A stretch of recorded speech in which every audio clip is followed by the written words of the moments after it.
السلام علیکم ورګرو خاطر صاحب دا توتان دي او دا مونږ یو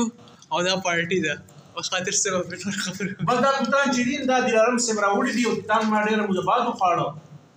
زه به کلي کې الحمدلله ښه نه ښه توت ته به خطی شوم د دې دغه خو د دې دا دانه چې کوم دا ډېره غټه ده دا لینډ دی وګوره چې دا هغه توتان نه دي کوم چې پخوا وو لکه موږ چې به کوم خواړه هغه بیل دي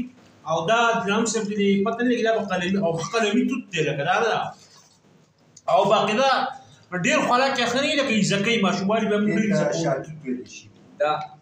ها او دا شاتوت دی نه دې کې فرق دی هغه شاتوت دا شاتوت دی او دا بنو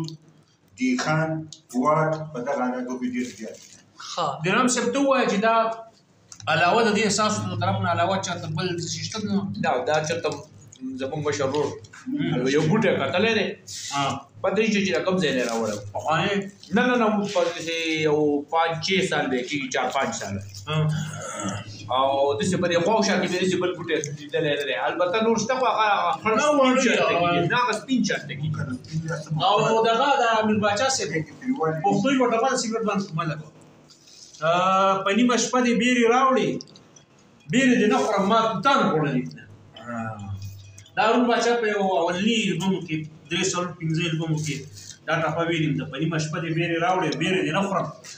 ما توتان خوړلي د بیرې باره کې خو بیا ټپې نورې هم شته جنۍ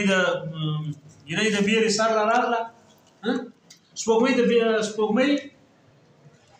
بیرې سر له راغله جنۍ رانغله شوګیرې ورته کوم باندې چې مې ورته بهرحال دا به نورې ملګري بیا وو یا چې ګټ